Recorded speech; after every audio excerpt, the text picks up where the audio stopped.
रावत, जिनकी एक साफ और स्वच्छ छवि मानी जाती है, उनको प्रदेश का मुखिया बनाया गया है। क्या लग रहा है कि बीजेपी जो दाव चलने वाली थी वो अब कारगर साबित होने वाला है आने वाले चुनाव को देखते हुए? बिल्कुल, देखिए इसको कह सकते हैं कि ताज तो है उनके सिर पर, तो क्या कांटों वाला ताज है, क्योंकि वक्त नहीं है।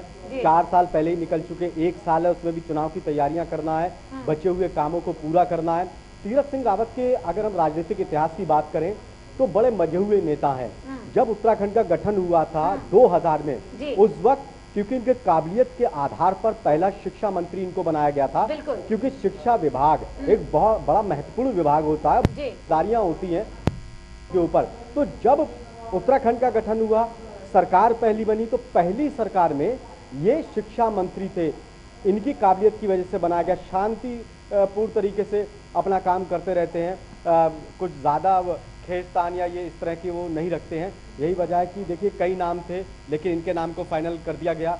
उत्तराखंड के बीजेपी के अध्यक्ष भी रह चुके हैं, यानी कि संगठन का भी इनको अनुभव है। और ये बड़ी महत्वपूर्ण बात होती है कि सरकार में भी आपने काम किया और संगठन में भी किया। जब दोनों जगह काम करा हुआ कोई शख्स होता है तो संगठन और सरकार में तालमेल बनाना बड़ा आसानी उसके लिए हो जाता है। तो ये भी एक बड़ा सकारात्मक तो क्या चीज माना जाए, अनुभव को देखा या फिर व्यवहार को देखा तीरथ सिंह रावत? देखिए सारी चीज बैलेंस बनाने की जरूरत होती है।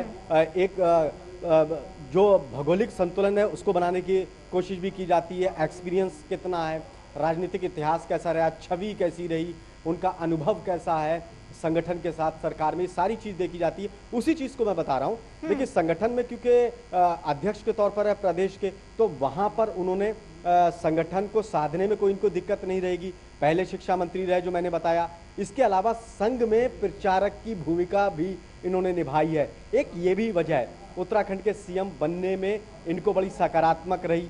इसके अलावा देखिए कार्यकारिणी के सदस्य थे, बीजेपी कार्यकारिणी के, राष्ट्रीय कार्यकारिणी के सदस्य थे, यानी कि केंद्र में भी उधर काम कर रहे थे। और एक बात आपको याद होगी, जब विधानसभा चुनाव हुआ था हिमाचल के अंदर, उसके चुनाव प्रभारी ये थे हिमाचल प्रदेश के, तब इन्होंने बड़ी अच्छी भूमिका इनकी रही थी कि वहां पर पूर्ण बहुमत की सरकार बीजेपी के हिमाचल में बनवाई थी। तो वो रिकॉर्ड भी इनका बहुत अच्छा है। यानी कि देखिए साफ छवि है, किसी तरह के इनके ऊपर आरोप नहीं लगे हुए हैं।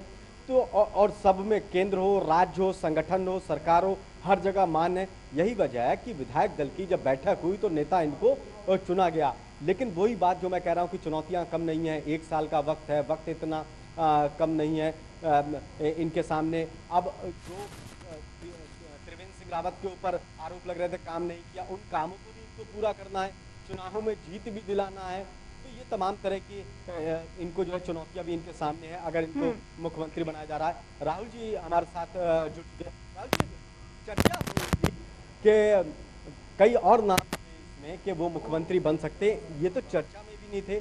अचानक ये सारी चीज हुई, विधायकों की बैठक हुई, इनके नाम का ऐलान हो गया। क्या कहें कि ये चमत्कार है, ये क्या है? बिल्कुल, इसके लिए उत्तराखंड की राजनीतिक समीकरण को समझना बहुत जरूरी है। अब रहा है कि संगठन और पार्टी में जो भी लोग रहे कहीं ना कहीं जाति कुमाऊं से है, में ठाकुर मुख्यमंत्री को लेकर भी अटकलें चल रही थी। त्रिवेंद्र सिंह रावत गढ़वाल से हैं, यानी कुमाऊं का प्रदेश अध्यक्ष और गढ़वाल का मुख्यमंत्री, एक तालमेल बैठाने की कोशिश। राजनीति वहां का रहता है कि अगर एक मंडल से मुख्यमंत्री तो दूसरे मंडल से जो है वो पार्टी का अध्यक्ष होता, तालमेल बन। बिल्कुल, कोशिश यही होती है क्योंकि आपको समीकरण बैठाना है, गढ़वाल और कुमाऊं को एक साथ लेकर चलना है। कहीं ना कहीं उत्तराखंड की सारी राजनीति जो है इसके इर्द गिर्द घूमती रही है और इसी ट्रेंड को आगे बढ़ा है। क्योंकि हालांकि ठाकुर नामों की बात करें तो उसमें भी धन सिंह रावत, सतपाल महाराज, कई नाम चल रहे थे। हालांकि इसके इतर रमेश पोखरियाल निशंक, अनिल बलूनी, इस तरह के नामों पे को लेकर भी मीडिया में लगातार कयास लगाया जा रहा था। लेकिन बीजेपी ने जिस चेहरे को उतारा है, स्पष्ट हो गया कि एक सांसद के तौर पर वो अपनी सेवाएं इस समय दे रहे थे। प्रदेश की कमान उन्होंने संभाल रखी है, शिक्षा मंत्री का अनुभव है, यानी संगठन और सरकार में तालमेल बेहतर कैसे होगा। क्योंकि 2022 का जो चुनाव है वो निश्चित तौर पर बीजेपी के लिए एक बड़ी चुनौती के तौर पर है, क्योंकि आप जब सरकार चलाते हैं तो एंटी इनकम्बेंसी फैक्टर भी एक बहुत बड़ा मायने, और खास तौर पर जो छोटे राज्य उत्तराखंड, हिमाचल, ऐसे जो राज्य हैं यहाँ पे एक ट्रेंड रहा है कि 5 साल बनाम 5 साल, यानी यहाँ की जनता हमेशा 5 साल बाद परिवर्तन करती है। अब बीजेपी के सामने चुनौती है कि तीरथ सिंह रावत जो त्रिवेंद्र सिंह रावत के रिप्लेसमेंट हैं, क्या इनमें वो क्षमता है कि जो पूरा ट्रेंड उत्तराखंड का 2000 के बाद से जो ट्रेंड चल रहा है उस ट्रेंड को ब्रेक कर पाएं और 2022 में जो मिशन बीजेपी ने रखी है फतेह की, उसको कामयाबी दिला पाएं। इनके सामने चुनौतियां भी कम नहीं है, कह सकते हैं कि कांटों भरा ताज है। पहली चीज के सीएम को हटा के इनको बनाया गया, उनसे बेहतर अपने आप को साबित करना है, और जो संगठन के अंदर जो विधायकों में नाराजगी, उस नाराजगी को दूर करना है। सामने चुनाव है, इसके अलावा उत्तराखंड के राजनीति का इतिहास है कि एक बार बीजेपी एक बार कांग्रेस, बीजेपी का इस वक्त चल रही है सरकार, फिर से जिताना है, तो चुनौतियां भी बहुत ज़्यादा हैं, कम नहीं है। बिल्कुल, चुनौतियों का तो आप आकलन ऐसे करें कि कल त्रिवेंद्र सिंह रावत ने इस्तीफा दिया, तब से अब तक 24 घंटे का समय निकला है और कई नाम देखिए, उनके समर्थकों का हुजूम, उनके समर्थकों की नारेबाजी, प्रदेश कार्यालय पर जाकर अपने नेता को मुख्यमंत्री बनाने की मांग, हमने जो देखा कई ऐसे नाम जो मीडिया की सुर्खियों में रहे या फिर जो सूत्रों के हवाले से मीडिया को लीक किए गए, वो कहीं ना कहीं हावी थे, पार्टी में कोशिश कर रहे थे कि अपना वर्चस्व कायम करें और सत्ता की कुर्सी ले, लेकिन उनको मिला नहीं है। ऐसे में तीरथ सिंह रावत के लिए बड़ी मुश्किलें हैं, क्योंकि जिन नामों पर चर्चा हो रही थी उनके पास ना सिर्फ अनुभव है बल्कि लॉबिंग करने में वो माहिर नेता हैं। क्योंकि त्रिवेंद्र सिंह रावत है शायद सेंटर गवर्नमेंट जो उनके मुखिया थे यहाँ पे, जो केंद्रीय नेतृत्व था, उसकी पसंद तो वो बन गए, लेकिन विधायकों के, मंत्रियों की पसंद नहीं बन पाए, जिसका नुकसान उनको उठाना पड़ा। ऐसे में तीरथ सिंह रावत के लिए भी बड़ी चुनौती है कि इन्होंने आशीर्वाद तो अपने केंद्रीय नेतृत्व का ले लिया, लेकिन वो चेहरे, जो आधा दर्जन चेहरे जो मुख्यमंत्री की रेस में थे, जो पिछड़ गए हैं, वो कैसे तालमेल बैठाएंगे तीरथ सिंह रावत के साथ, और तीरथ सिंह रावत उनको कैसे लेकर चल पाएंगे। और खास तौर पर कई विधायक जो जब जुबान में कहते रहे कि त्रिवेंद्र सिंह रावत सरकार में उनके विधानसभा क्षेत्र में काम नहीं हुए, जो गति मिलनी चाहिए तो वो मिल नहीं पाई, अब क्या तीरथ सिंह रावत उस काम को आगे बढ़ा पाएंगे, ये बड़ी चुनौती इनके लिए भी होने वाली है। बिल्कुल, वक्त बहुत कम है, काम बहुत ज़्यादा है, ऐसे में बड़ी स्पीड से काम करना होगा इनको। बिल्कुल, निश्चित तौर पर पार्टी ने कुछ सोचा ही होगा, क्योंकि केंद्रीय नेतृत्व ने जब पर्यवेक्षक भेजे थे, पर्यवेक्षक ने विधायकों की राय ली थी, अब तीरथ सिंह रावत का नाम आना अपने आप में एक निश्चित तौर पर एक बड़ी खबर है उत्तराखंड के लिहाज से, क्योंकि तीरथ सिंह रावत मीडिया की सुर्खियों में नहीं रहे, लेकिन आए बगाए जो हमारे सूत्र हैं, कई बार जातीय समीकरण जब और गढ़वाल कुमाऊं की राजनीति की जब बातें करते रहे तो तीरथ सिंह रावत का भी नाम आया, क्योंकि ये सुर्खियों में रहा। बीजेपी का जो पिछले सालों का अगर हमने आसिफ ट्रेंड देखे तो कई ऐसे एक्सपेरिमेंट बीजेपी ने किए जो सबको चौंकाए हैं उन्होंने, चाहे हमने हरियाणा का देखें, चाहे यूपी चुनाव का देखें, या फिर उत्तराखंड में त्रिवेंद्र सिंह रावत का नाम देखें, तो बीजेपी हमेशा एक नया फार्मूला, नए चेहरे पर विश्वास करती है। लेकिन 1 साल का वक्त बड़ी चुनौती न सिर्फ पार्टी के लिए बल्कि तीरथ सिंह रावत के लिए भी, क्योंकि ये कुर्सी जो है हॉट कुर्सी के रूप में इनको मिली है। 1 साल का समय बचा है और 4 साल बीजेपी ने जो काम किए हैं, जो बीजेपी कहती है,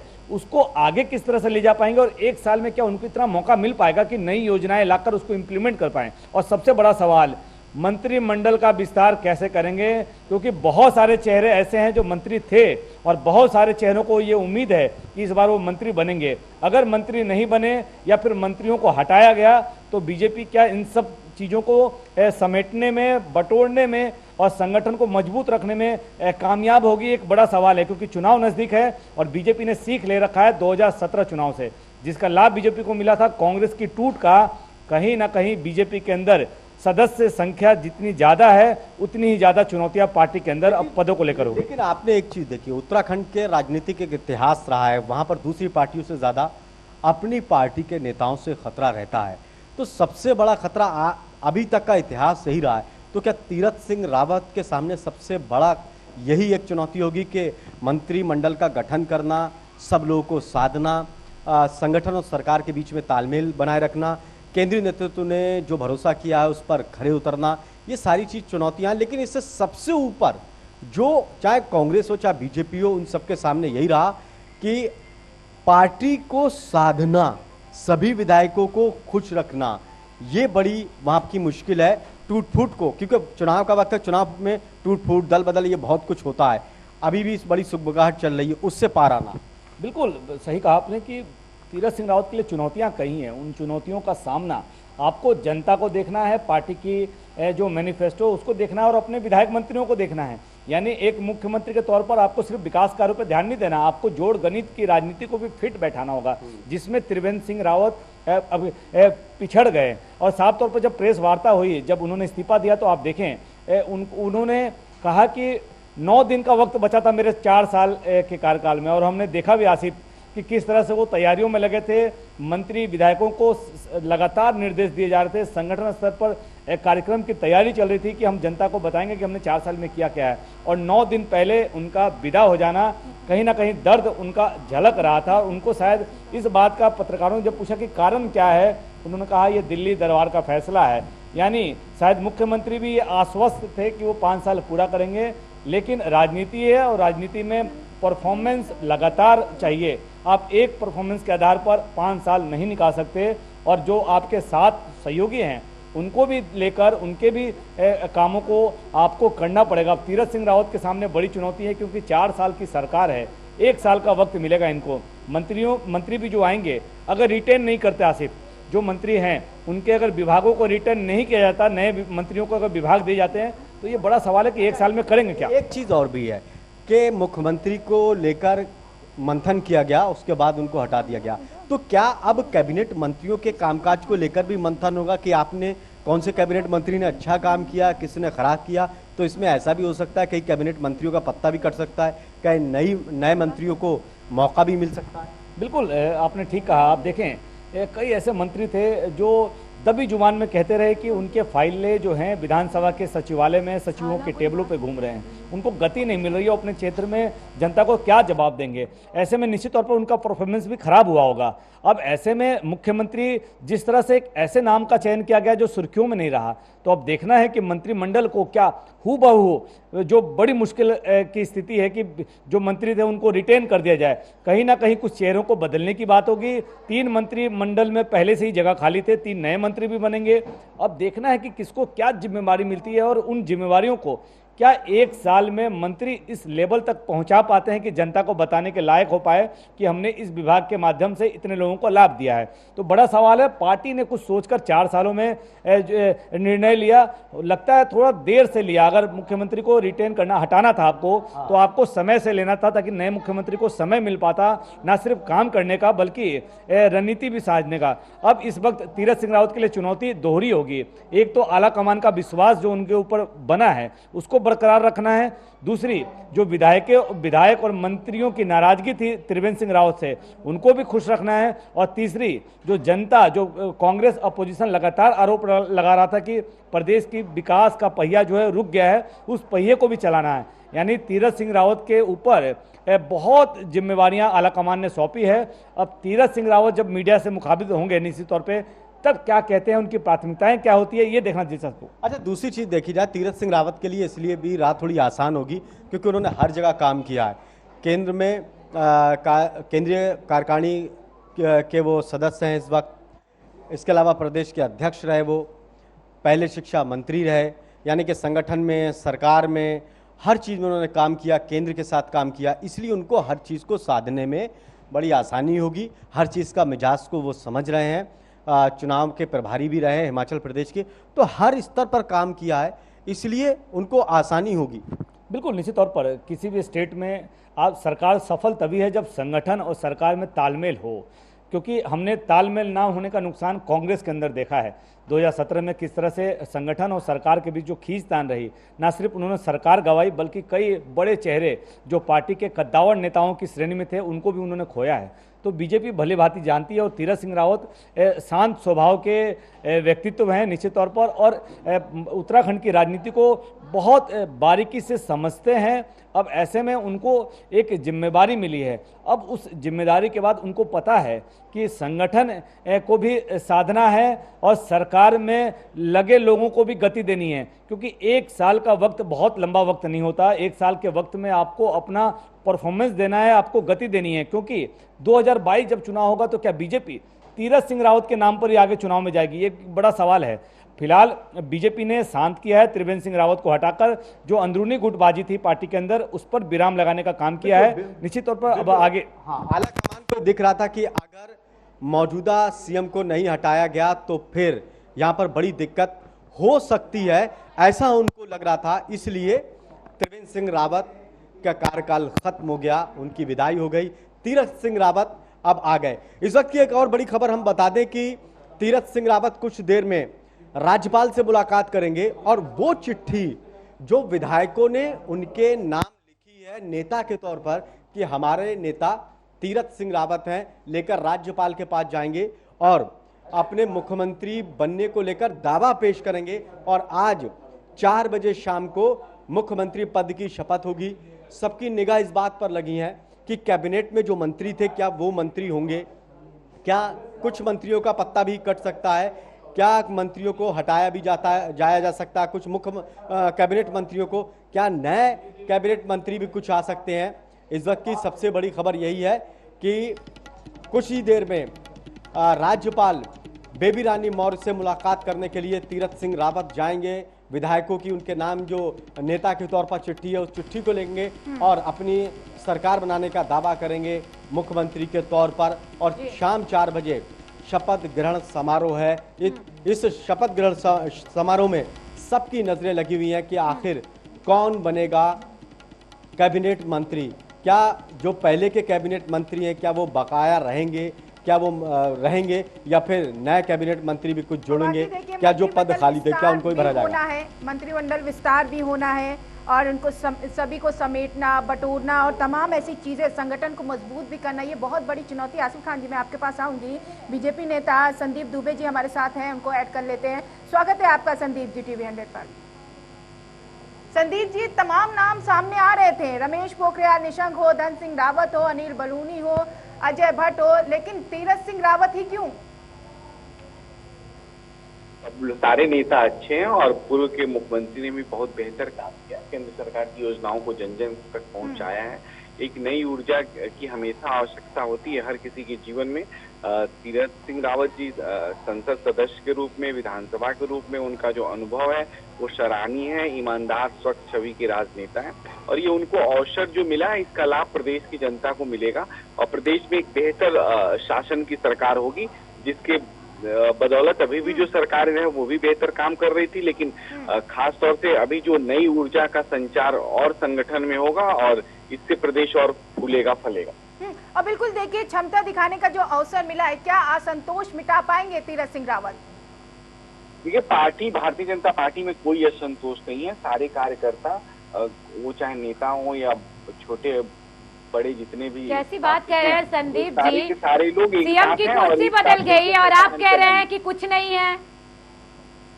कहीं कुछ है ही नहीं, ये कांग्रेस के द्वारा फैलाया गया भ्रम था, झूठ था। तो मतलब कांग्रेस ने ये भ्रम फैला दिया कि आपने सीएम बदल दिए, कैसी बात कर रहे हैं संदीप जी?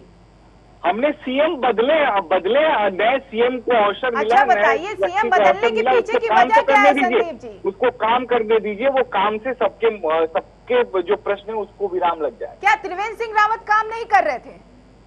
मैं तो ये बात नहीं कहा कि त्रिवेंद्र जी रावत काम नहीं कर रहे थे, उन्होंने बेहतर काम किया। केंद्र सरकार की सारी योजनाओं को जनता तक पहुंचाने में उनका, गांव के आज चले जाइए, गांव में नल जल या जिस तरह की भी योजनाएं वहां के लोगों को पूरी तरह से वहां तक पहुंची है। नई सरकार का गठन आज हो जाएगा शाम को 4 बजे के बाद। मुख्यमंत्री जी स्वयं इस सभी विषयों पे वही काम कर रहे हैं, सांप भी मर जाए और लाठी भी ना टूटे। अब जवाब तो दे दीजिए ना कि आखिर सीएम का चेहरा क्यों बदला? अवसर बेहतर अवसर बनाने के लिए, क्योंकि 1 साल बाद दे देते बेहतर अवसर संदीप जी, 1 साल बाद बेहतर अवसर दे देते। आपने कहा कि बहुत अच्छा काम कर रहे हैं, इतना अच्छा काम कर रहे हैं कि 18 मार्च जो सब कुछ डिसाइडेड था अपने कार्यकाल को लेकर जानते जनता के बीच में, 9 दिन पहले कुर्सी बदल गई।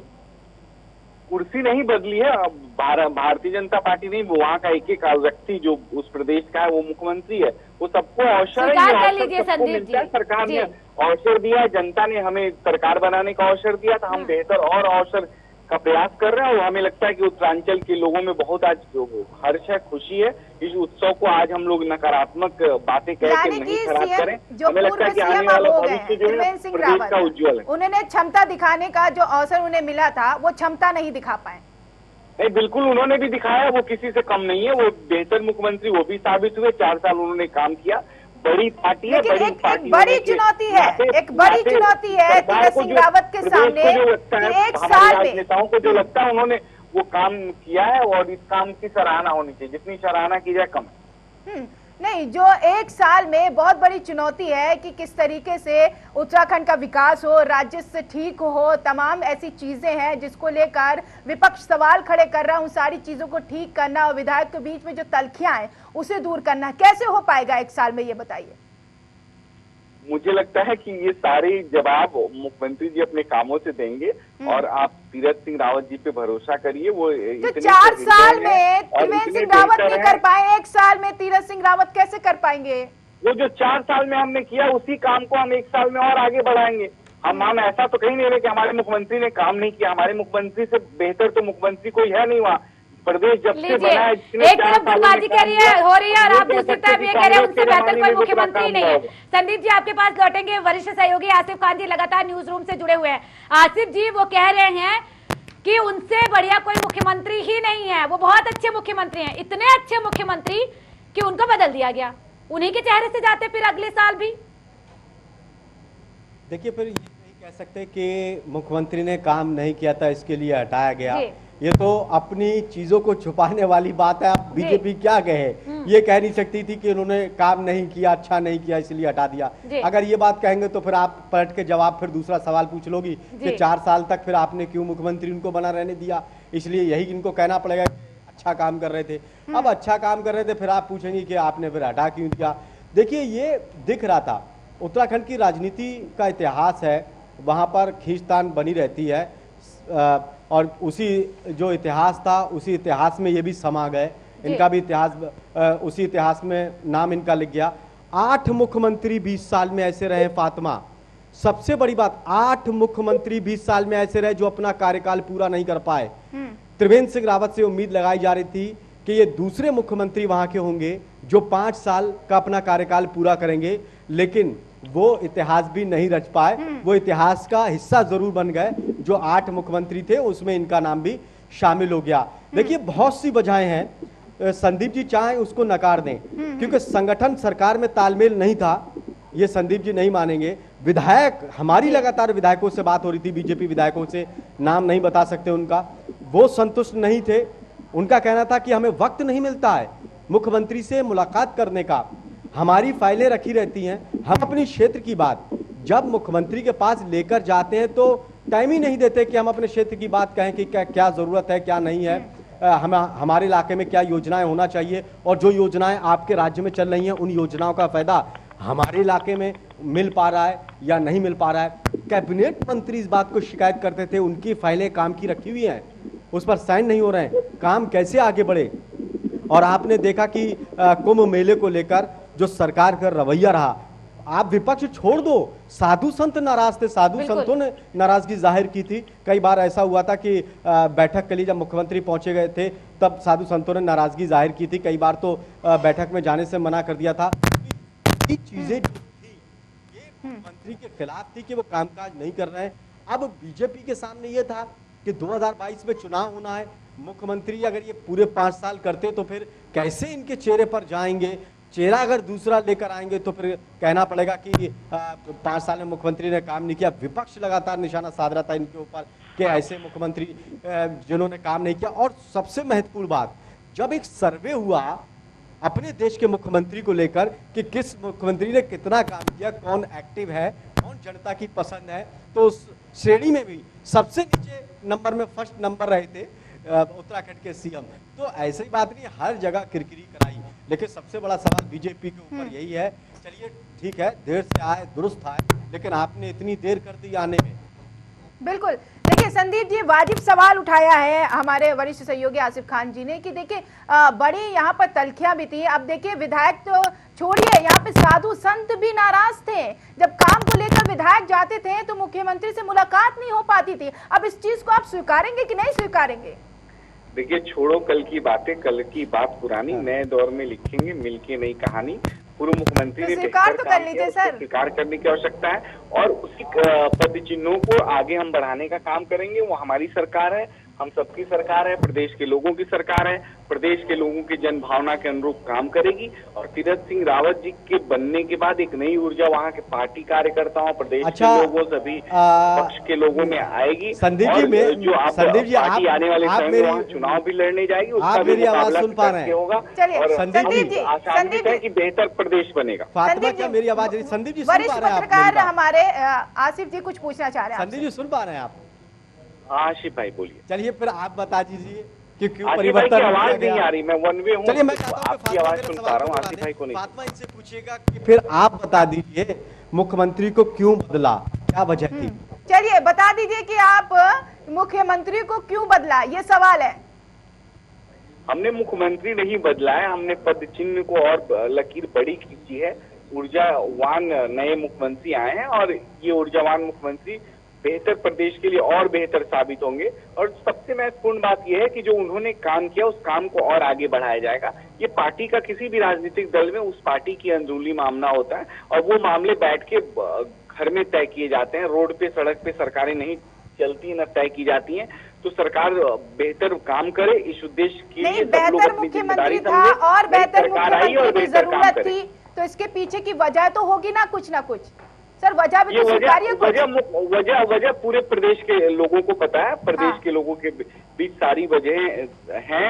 क्योंकि जिस तरह से कांग्रेस भ्रम फैला रही थी, कांग्रेस बदनाम करने की कोशिश कर रही थी, प्रदेश में अब तक इतना काम ही नहीं हुआ जितना त्रिवेंद्र जी की सरकार ने किया है 4 वर्षों में। तो क्या कांग्रेस के लिए विपक्ष बड़ा मजबूत हो गया, यानी प्रदेश में विपक्ष बहुत मजबूत है और इम्प्लीमेंट करने के बाद जिस तरह से आप एक्सेप्ट कर रहे हैं सर, ये आप एक्सेप्ट कर रहे हैं। सरकार को लेकर बदनाम कर रहे थे, उनको सही अवसर पे सही जवाब देना ही राजनीति है। इसको आप महसूस करिए, समझिए। मैं इतना ही कहूंगा और मैं सिर्फ इतना कहूंगा कि अब प्रदेश को और ऊर्जा मिलेगी और ऊर्जावान मुख्यमंत्री आए हैं, हम लोग इनके नेतृत्व में प्रदेश के लिए काम करें। ये तो है कि चलिए ठीक है, 1 साल देखिए मंत्रिमंडल का विस्तार भी करना, चुनाव भी करना और साथ ही साथ संगठन को मजबूत करना, ये एक बहुत बड़ी चुनौती नहीं है तीरथ सिंह रावत के लिए? नहीं, भारतीय जनता पार्टी एक परिवार है, यहाँ किसी के लिए कोई चुनौती नहीं है। यहाँ सब लोग मिलके काम करते हैं, सबकी अपनी भूमिका है, जिम्मेदारी जो जितना बड़ा उठाता है लेता है, उतनी बड़ी जिम्मेदारी का नहीं होता। जी आपकी आवाज नहीं आई। सब लोग मिलकर काम करते हैं तो मुख्यमंत्री चेंज नहीं होता सर। नहीं, क्यों नहीं? देखिए विपक्ष कह रहा है कि क्या गारंटी है, क्या गारंटी है? क्यों गुस्से में आप नाराज ही मत होइए, आज खुशी का दिन। बिल्कुल देखिए, मैं आज नकारात्मक वाद में नहीं पढ़ना चाहता, बिल्कुल आप नाराज न हो, कोई भी नाराज न हो। आज खुशी का दिन है प्रदेश के लिए, एक इतिहास लिखा गया है, तो उस इतिहास में सब लोग इतिहास को स्वीकार करें और इतिहास के साथ चलने की कोशिश करें। जी शुक्रिया तमाम जानकारी के लिए, तमाम बातचीत करने के लिए संदीप जी। लेकिन आसिफ जी, लगातार सवाल ये बरकरार है कि आखिर क्यों बदले गए सीएम, और जैसा कि अभी संदीप जी ने कहा कि दूसरे रूप में देखें, इसे दूसरे रूप में तब देखा जाए जब विकास की गंगा बही हो। जब विकास हुआ ही नहीं तो फिर दूसरे रूप में कैसे देखा जाए? वो कह रहे हैं कि विपक्ष भ्रम फैला रहा है। कैसे विपक्ष ने ये भ्रम फैला दिया? क्या बंशीधर भगत थे बजट सत्र में मौजूद? क्या ये भी विपक्ष ने भ्रम फैलाया है? तमाम मंत्री जो शामिल नहीं हुए थे बजट सत्र में, क्या ये भी भ्रम फैलाया गया है?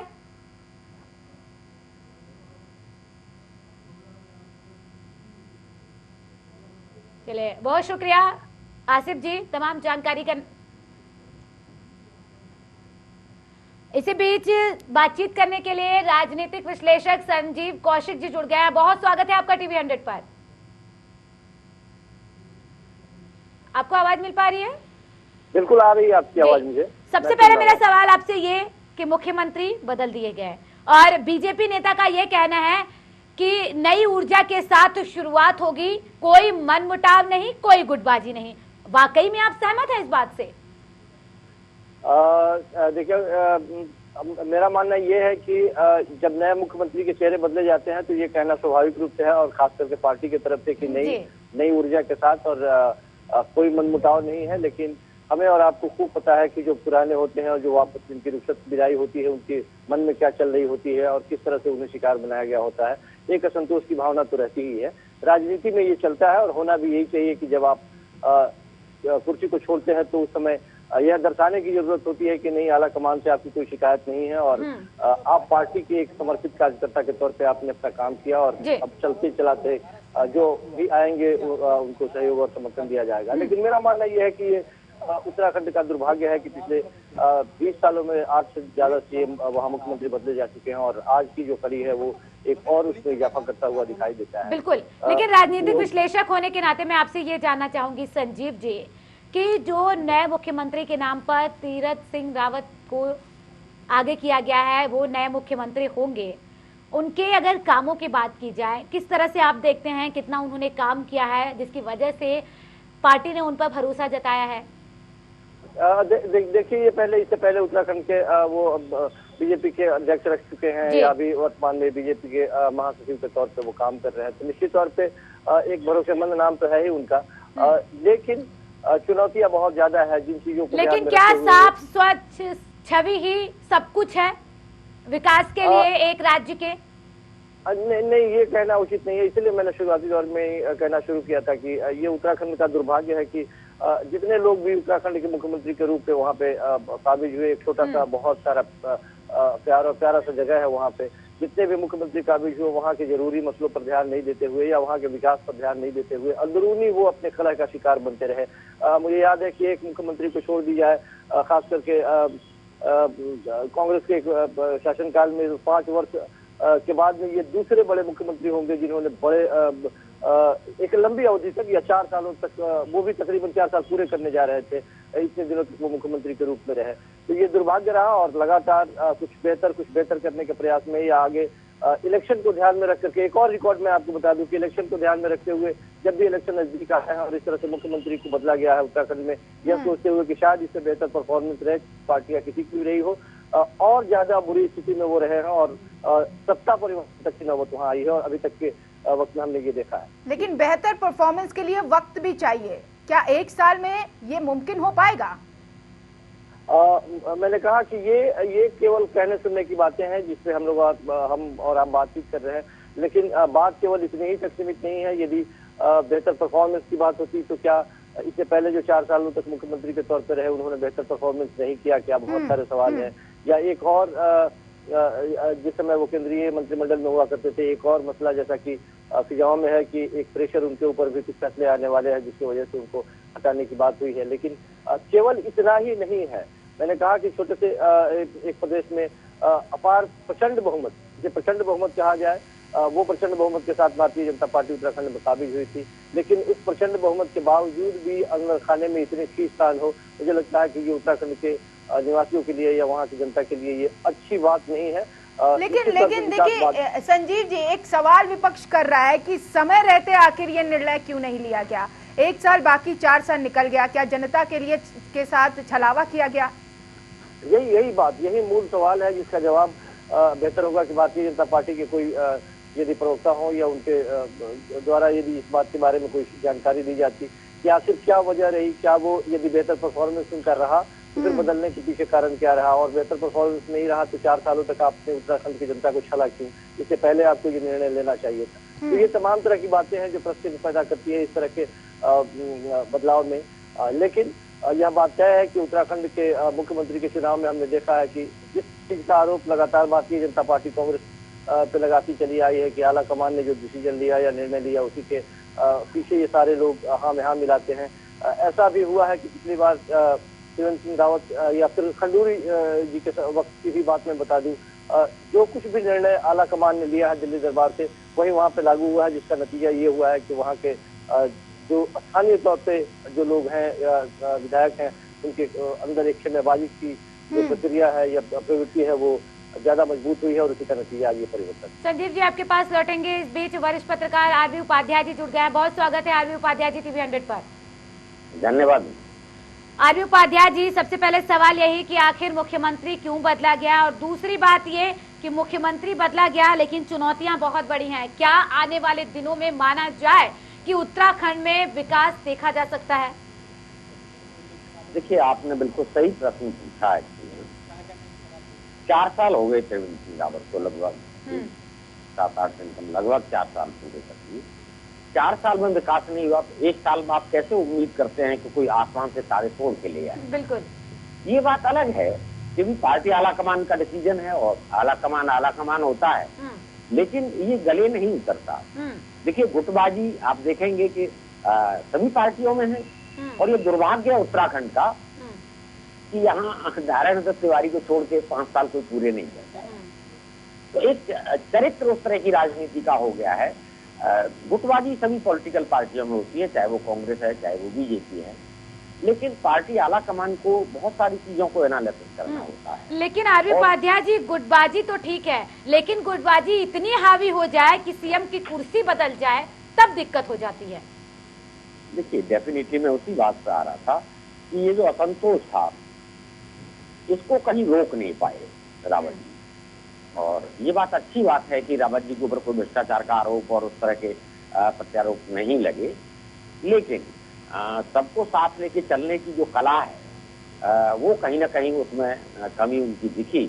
और दूसरा देखिए महत्वाकांक्षी होना, महत्वाकांक्षी होना कोई बुरी बात नहीं है। जिस तरीके से उत्तराखंड का विकास होना चाहिए, उत्तराखंड राज्य जब बना था तो उसकी जो अवधारणा थी वो अवधारणा कहीं ना कहीं फेल हुई और लोगों में एक असंतोष है। उसके पीछे रीजन क्या है? मैं ये मानता हूँ उसके पीछे रीजन महत्वाकांक्षी जो, लेकिन अगर लोगों में असंतोष है तो 1 साल क्या मुनासिब है असंतोष मिटाना, विधायकों की तलखियां दूर करना। साथ ही साथ देखिए जब मुख्यमंत्री का चयन हो रहा था तो रमेश पोखरियाल निशंक के समर्थक बाहर नारेबाजी भी कर रहे थे। अब देखिए इस बीच कई सवाल भी खड़े होते हैं, क्या ये मुनासिब हो पाएगा? संजीव जी आपसे सवाल। जी मुझसे सवाल है ये।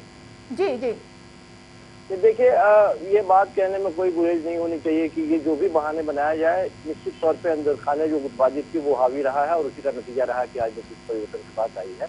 लेकिन एक अंदर की बात ये भी है कि जिस तरह से किसानों के आंदोलन को ध्यान में रखते हुए उत्तराखंड के मैदानी इलाकों में किसानों का एक अच्छा खासा प्रभाव रहा है और वहाँ पे लोगों के बीच में जो हलचल हुई है शायद उसे ये बेहतर तरीके से हैंडल नहीं कर पाए हैं। एक आरोप ये भी लगाया जा रहा है कि असंतोष की भावना शायद आने वाले वक्त में जो चुनाव है अगले उसमें इसका प्रभाव दिखाई देता। तो ये, लेकिन मैं सीधी सी बात यही है, जो सवाल आप उठा रही हैं वही सवाल आदरणीय उपाध्याय जी भी उठा रहे हैं कि क्या 4 सालों तक वो जो काम कर रहे थे वो असंतोष की बात थी या वो बेहतर परफॉर्मेंस नहीं कर रहे थे, और कर रहे थे तो 4 सालों तक आपने झेला क्यों उनको, और 1 सालों में ऐसा क्या हो जाएगा जो भारतीय जनता पार्टी बेहतर। बिल्कुल देखिए ये एक बार फिर 1 साल, यही 1 साल है वो सबसे ज्यादा इंपॉर्टेंट होने वाला बीजेपी के लिए, क्योंकि 2022 में विधानसभा का चुनाव होगा। उस विधानसभा चुनाव में बहुत अच्छा परफॉर्मेंस देना है तीरथ सिंह रावत को। एक बहुत बड़ी चुनौती और बहुत बड़ी जिम्मेदारी उनके कंधे पर आई हुई है। आरपी उपाध्याय ये क्वेश्चन मैं आपसे करूंगी और जानना चाहूंगी ये जो जिम्मेदारी आई है उस जिम्मेदारी को क्या बाखूबी निभा पाएंगे? देखिए मैं नहीं समझता हूँ कि इतने कम समय में कोई बहुत बड़ा भी अचीवमेंट वो कर पाए, क्यों समय बहुत कम है और इलेक्शन सर के ऊपर है। इस समय एक प्रेशर होता है तो उस प्रेशर को मैं नहीं समझता हूँ कि वो न्यूट्रल कर पाएंगे। और दूसरा देखिए जिस तरीके से विधायक आज त्रिवेंद्र सिंह रावत से नाराज थे, तो देखिए सबको संतुष्ट नहीं किया जा सकता। ये बात अलग है कि भी जो भी मुख्यमंत्री होता है उसका दायित्व होता है सबको साथ लेके चले, लेकिन सबको संतुष्ट करना, जहाँ महत्वाकांक्षाएं इतनी हो कि हर एमएलए चाहे कि मुझे भी मुख्यमंत्री बनना है, तो सबको तो मुख्यमंत्री नहीं बनाया जा सकता। ये बात अलग है कि उनको ये लगा कि भी कुछ जो आईएएस लॉबी है, जो उत्तर प्रदेश के ऑफिसर्स थे उनके साथ उनका ज्यादा कहीं क्लोजनेस थी और ज्यादा वो तवज्जो देते थे। दूसरा जो 3 सीट खाली थी उनको भी उन्होंने नहीं भरा, वो खाली पड़ी रही। तो बहुत सारी चीजों में असंतोष हो सकता है, लेकिन असंतोष के साथ साथ आप रचनात्मक कार्य करें। अगर यही जो एक आप प्रेशर बनाने के लिए जो काम करते हैं वही प्रेशर बना के आप विकास करें, प्रदेश का जनता का भला करें, तो ज्यादा अच्छा होता। अब देखिए मैसेज भी सही नहीं जाएगा। विपक्ष ने कल कहा ही कि भी सीएम बदल देने से आपके जो कारनामे हैं, आपकी जो फेलियर है, तो फेलियरशिप नहीं जाएगा। और देखिए विपक्ष इसको फिर इलेक्शन में उठाएगा, क्या करेंगे, क्या जवाब देंगे आप? देखिए एक वाजिब बिंदु आपने उठाया कि विपक्ष इस मुद्दे को जरूर उठाएगा और मौजूदा सरकार के लिए एक बहुत बड़ी मुश्किलें भी खड़ी कर सकता है। संजीव जी, क्या वाकई जो आरपी उपाध्याय जी कह रहे हैं, क्या ऐसा हो सकता है विपक्ष को एक बैठे बैठाए बड़ा मुद्दा मिल गया? मिल ही गया है, मिलने वाला नहीं है, मिल ही गया है और लगातार वो इस मुद्दे को आगे ले जाने का प्रयास करेंगे। और वो ये भी सवाल खड़ा करेंगे कि इस कोरोना काल में भी हमने देखा है कि किस तरह उत्तराखंड के किसी बड़े नेता, कदावर नेता के ऊपर कोरोना की PPE किट के ऊपर भी आरोप लगे थे कि इसमें घोटाले में या फिर उसमें उनका हाथ आया है या नाम आया है। तो इस तरह की तमाम तरह की बातें हैं और भारतीय जनता पार्टी को घेरने के लिए विपक्ष के पास बहुत सारे ऐसे हथियार होंगे। वो लगातार ये सवाल कर रही है, जो सवाल लगातार सारे लोगों के जहन में है कि आखिरी वक्त में 5 सालों के आखिरी वक्त में अगले 1, 2, 4, 5 दिनों में या 1 सप्ताह के अंदर में वो 4 साल पूरे करने वाले थे, 4 साल भी पूरा नहीं कर पाए। उनकी सोच थी क्या वो अपने तरीके से कार्य करने के लिए क्या रणनीति बना रहे थे अगले 1 सालों में। तो जो 4 सालों के आपके काम काल की परीक्षा होती है कि आप आखिरी 1 साल में किस तरह से फिनिशिंग टच देते हैं ताकि उसके आधार पे आप चले जाएं। हमारे यहाँ जनता की याददाश्त बहुत कमजोर होती है। इलेक्शन के ऐन वक्त या आखिरी 1 साल के बीच में जो काम आप करते हैं उसकी बातें आपको याद रहती है और आप भी उसको लंबी लकीर की तरह रेखांकित करके खींचते हैं और लोगों के जहन में बैठाते हैं। लेकिन यहाँ तो बिल्कुल इसके उलट 4 सालों के काम को आज भी जिन्हें ताजपोशी करने की बात हो रही है के बारे में, वो अभी मैं उनका स्टेटमेंट सुन रहा था, उन्होंने कहा कि उन्होंने जो काम किया है या केंद्र सरकार की योजनाओं को जिस तरह से लागू किया है उसको और आगे मैं बढ़ाऊंगा और पिछले 4 सालों में उन्होंने बहुत बेहतर काम किया। लेकिन ये फिलहाल तो मुमकिन नहीं दिखाई दे रहा ना संजीव जी, आपके पास लौटेंगे आरबी उपाध्याय जी, एक सवाल का जवाब दीजिएगा। 4 साल में जो नहीं हुआ वो 1 साल में होगा, ये तो नामुमकिन जैसा लग रहा है। लेकिन पार्टी की तरफ से ये कहना कि नई ऊर्जा के साथ शुरुआत करेंगे, इसी नई ऊर्जा की जब शुरुआत करनी थी तो पहले कर लेते, इतनी देरी क्यों हो गई? आखिर ऐसी कौन सी बड़ी वजह थी जो सब कुछ सामने होने के बाद भी रोक रहा था?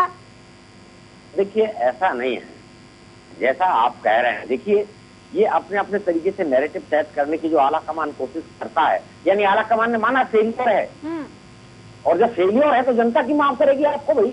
बिल्कुल आपने खुद एक्सेप्ट किया है और इसीलिए मुख्यमंत्री बना है आपने, तो ये विपक्ष इस मुद्दे को बिल्कुल उठाएगा। विपक्ष तो ये कह रहा है कि अब तो उन्हें हटा देना चाहिए, उनको खुद ही सरकार जो है गिरा देनी चाहिए और फिर से चुनाव होने चाहिए। विपक्ष तो ये कह रहा है। रावत जी ने तो इलेक्शन की बात की है। बिल्कुल हरीश रावत का स्टेटमेंट आया है कि जब आप नहीं करोगे, आप नहीं कर पा रहे, आप नहीं संभाल पा रहे हैं और आपने मान लिया मुख्यमंत्री बदल के कि हाँ भाई हम नहीं कर पा रहे हैं, तो ठीक है इलेक्शन करा लीजिए। और होना भी चाहिए।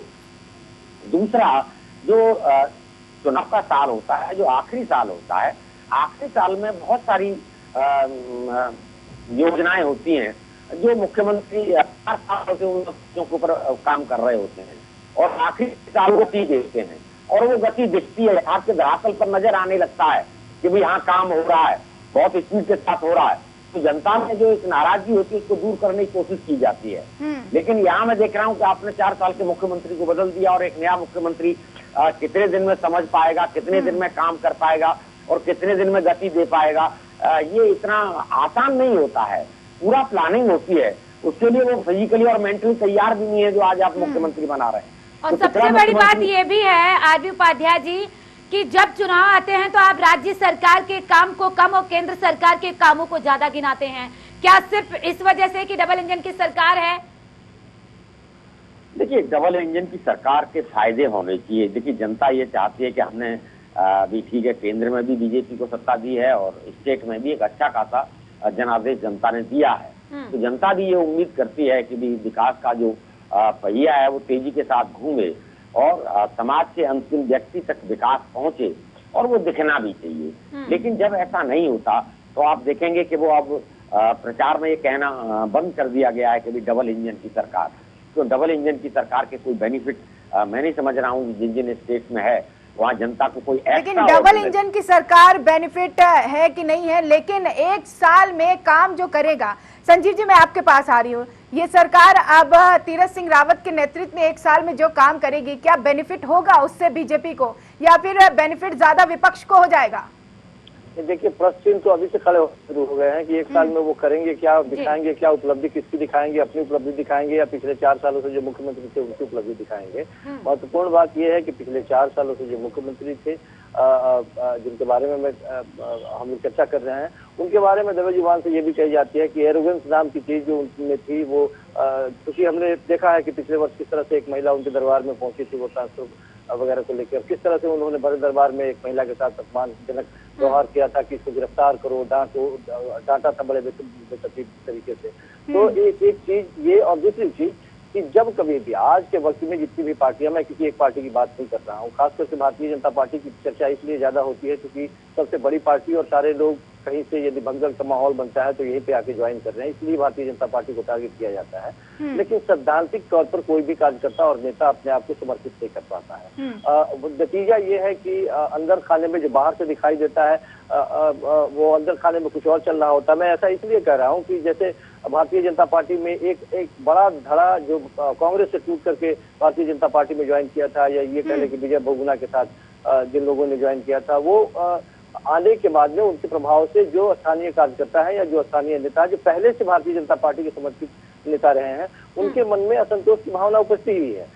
ये शुरुआती दौर में हो सकता है कि संख्याओं के आधार पर सरकार बनाने के लिए या सीटों के आधार पर सरकार बनाने के लिए आपके लिए बेहतर हो, मुफीद हो, लेकिन वो कार्यकर्ता, वो नेता जो शुरुआती जमीनी तौर पे आपसे जुड़ा हो, सैद्धांतिक तौर पे जुड़ा हो, और उसे यदि आप हाशिए में धकेलने का प्रयास करते हैं तो संतोष की भावना पर। लेकिन अगर इतिहास पर नजर डाले तीरथ सिंह रावत की, जैसा आप कह रहे हैं कि अगर व्यवहार की बात कर लिया जाए, जमीन से जुड़े हुए नेता हो, तो वो सारी चीजें हैं, लेकिन बड़ा सवाल ये उठता है, मैं आपके पास लौटूंगी संजीव जी, आरपी उपाध्याय जी, तमाम चेहरे सामने आ रहे थे, रमेश पोखरियाल निशंक हो, धन सिंह रावत हो, या फिर अनिल बलूनी हो, या फिर अजय भट्ट हो, ये तमाम चेहरे सुर्खियों में थे। अचानक से तीरथ सिंह रावत का नाम जो आया तो एक चौंका देने वाली सिचुएशन हो गई थी। ऐसा आखिर क्यों निर्णय लिया गया? आपकी समझ से क्या है? देखिए, पार्टी आला कमान कई चीजों पर विचार करता है, और जहां गुटबाजी हो वहां कोशिश ये होती है कि भी किसी ऐसे फेस लाया जाए जो सभी गुट को साथ लेके चल पाए। मान लें निशंक की बात करें, बलूनी की बात करें, तो कोई भी उनके अपने अपने धड़े हैं, और उनमें से किसी को बन जाता है तो दूसरा धड़ा कहीं ना कहीं भी उस पर विद्रोह की स्थिति पैदा कर देता है। तो ये भी कोई गारंटी नहीं है कि भी तीरथ सिंह रावत के साथ सभी जो भी धड़े हैं जो मुख्यमंत्री पद की दावेदारी या सपने देख रहे थे वो अब शांत हो जाएंगे, ये कह देना या पूर्ण विराम लग जाएगा उस पर संभव नहीं है, क्योंकि वहाँ सभी लोग उसमें हैं कि भी मुख्यमंत्री मैं बनूं या मेरे खेमे का कोई व्यक्ति बने जिससे कि मेरी चले। और जब उस तरह का अनुशासनहीनता कहूंगा मैं इसको, जब अनुशासनहीनता उस लेवल तक पहुंच जाती है कि भी पार्टी आला कमान के सामने नारेबाजी होती है, तो देखिए कैसे मैं ये कह दूं कि भी सभी लोग ये स्वीकार कर लेंगे कि जो नए मुख्यमंत्री हैं उनको सहयोग करेंगे। तो जैसा मैं पहले भी कह चुका हूँ, जो चाल और चरित्र है उत्तराखंड की राजनीति का, वो उत्तराखंड की जनता के लिए और उत्तराखंड प्रदेश के लिए नहीं है, वो अपने बेनिफिट के लिए कब क्या कर लेंगे। तो क्या आरपी उपाध्याय जी यही वजह है कि जाति, क्योंकि कहा यह भी जा रहा है कि जातीय समीकरण साधने के लिए एक जमीन से जुड़े नेता को मुख्यमंत्री बनाने के लिए नाम सामने आया और उन्हें अब मुख्यमंत्री बनाया गया है। देखिए, मैंने कहा ना कि पार्टी आला कमान कई वो भी प्रबुद्ध लोग होते हैं और बहुत लंबे समय से राजनीति में होते हैं, जो भी आला कमान होते हैं, तो वो देखिए कौन कार्यकर्ता कितना मेहनत कर रहा है, उसका कितना योगदान पार्टी के लिए है, और बागन धोखा देगा या नहीं देगा, बहुत सारी चीजें मतलब कसौटियां हैं जिनके ऊपर भी कस के और तब वो फैसला लेते हैं। वो किसी दबाव में या उसमें नहीं लेते हैं। अदरवाइज दबाव के मामले में बात करें तो बहुत जबरदस्त गुट वहां पर थे, माली निशंक जी का या बलूनी जी का या दूसरे जो सतपाल महाराज जी का, तो वो अच्छे खासे मतलब उनके जबरदस्त ग्रुप हैं और ताकतवर ग्रुप हैं, लेकिन वहां से जमीनी कार्यकर्ता को लेके आना, मुख्यमंत्री बनाना। सबसे बड़ी बात ये भी है ना संजीव जी कि जिस तरीके से एक जमीन से जुड़े हुए नेता को लाया गया है चुनाव से पहले, वो हो सकता है कि पार्टी की कोई बड़ी रणनीति रही हो जिसके तहत पहले 5 नाम रेस में आए कि इनको बनाया जा सकता है या फिर इनको बनाया जा सकता है, और एकदम से तीरथ सिंह रावत का नाम सामने आ जाता है। देखिए, मुश्किल ये है कि भारतीय जनता पार्टी अभी तक जिस आरोप को लेकर के या जिस तरह की बातों को लेकर के कांग्रेस को घेरती चली आई, और ये बात कहती चली आई कि कांग्रेस पार्टी में 10 जनपद से 4 लोग बैठे हुए जो चाहते हैं वो डिसीजन लेते हैं और किसी भी प्रदेश का मुख्यमंत्री वही तय करते हैं, मोहर लगा दी जाती है, उसके बाद किसी की हिम्मत नहीं होती है कि उस पर 2 शब्द बोले। ठीक वैसे ही कल्चर को हम पनपता हुआ भारतीय जनता पार्टी में जो एक नई तरह की राजनीति करने आई थी, उससे 2 कदम आगे की राजनीति हम देख रहे हैं।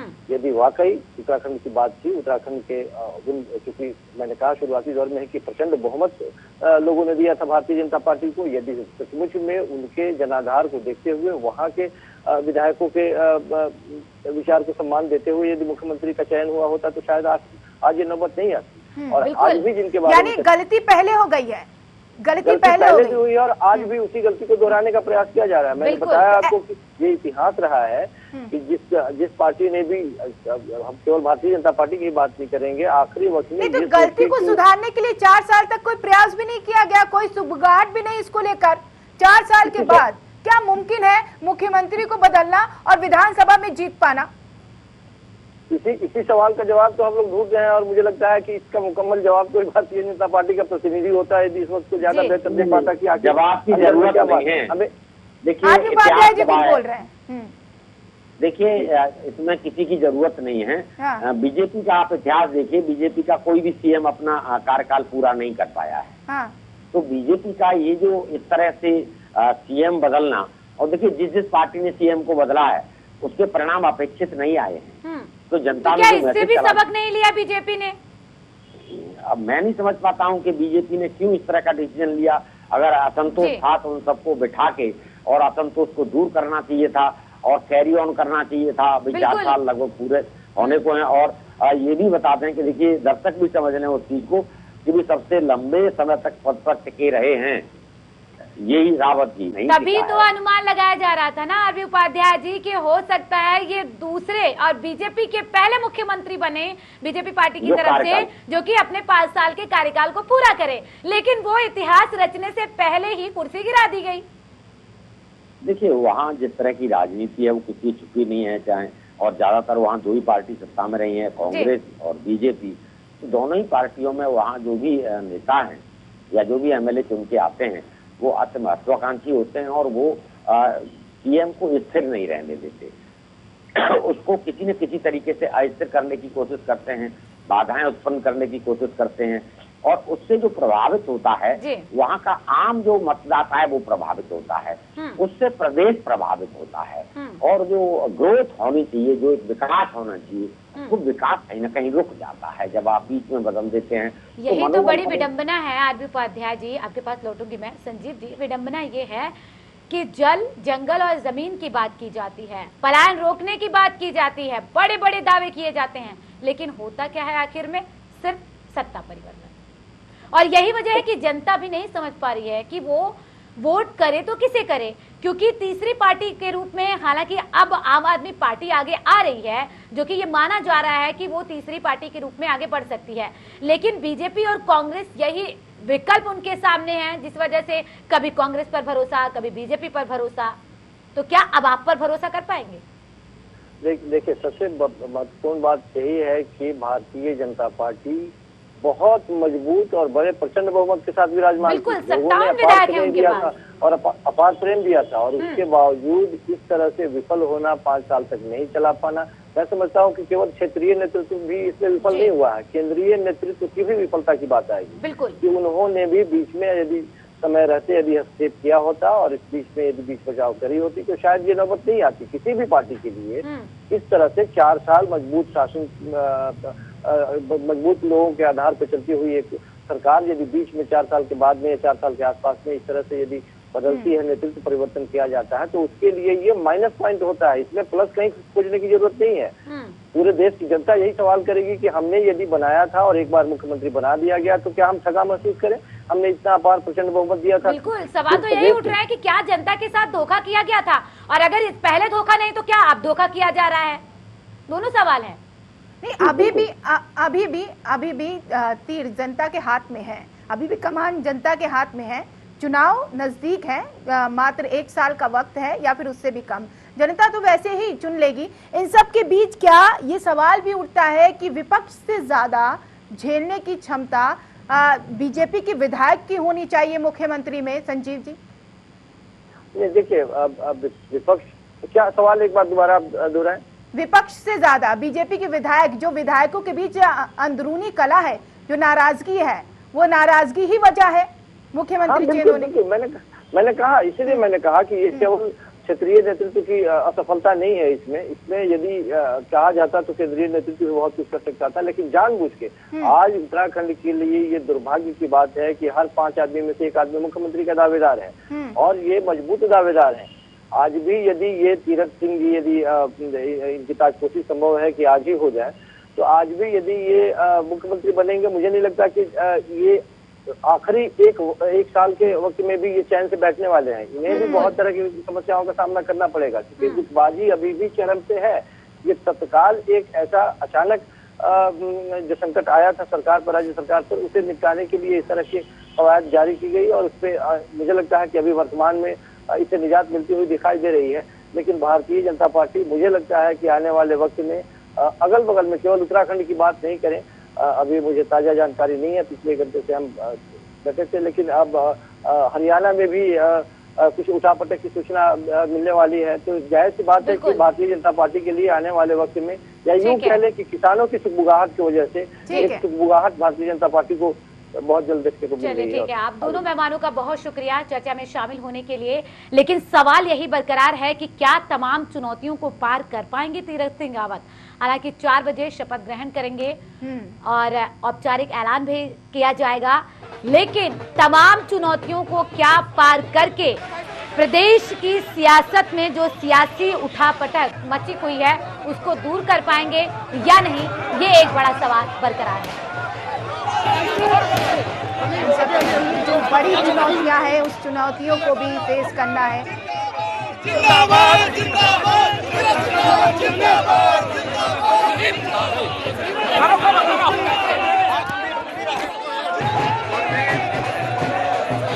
हमेशा से निष्ठा से तीरथ ने काम किया है। मुझे भरोसा है कि वो लगातार उस निष्ठा के साथ आगे काम भी करेंगे। मैं समझता हूं कि 2022 हम हर हालत में भारी बहुमत से अपनी सरकार बनाएंगे।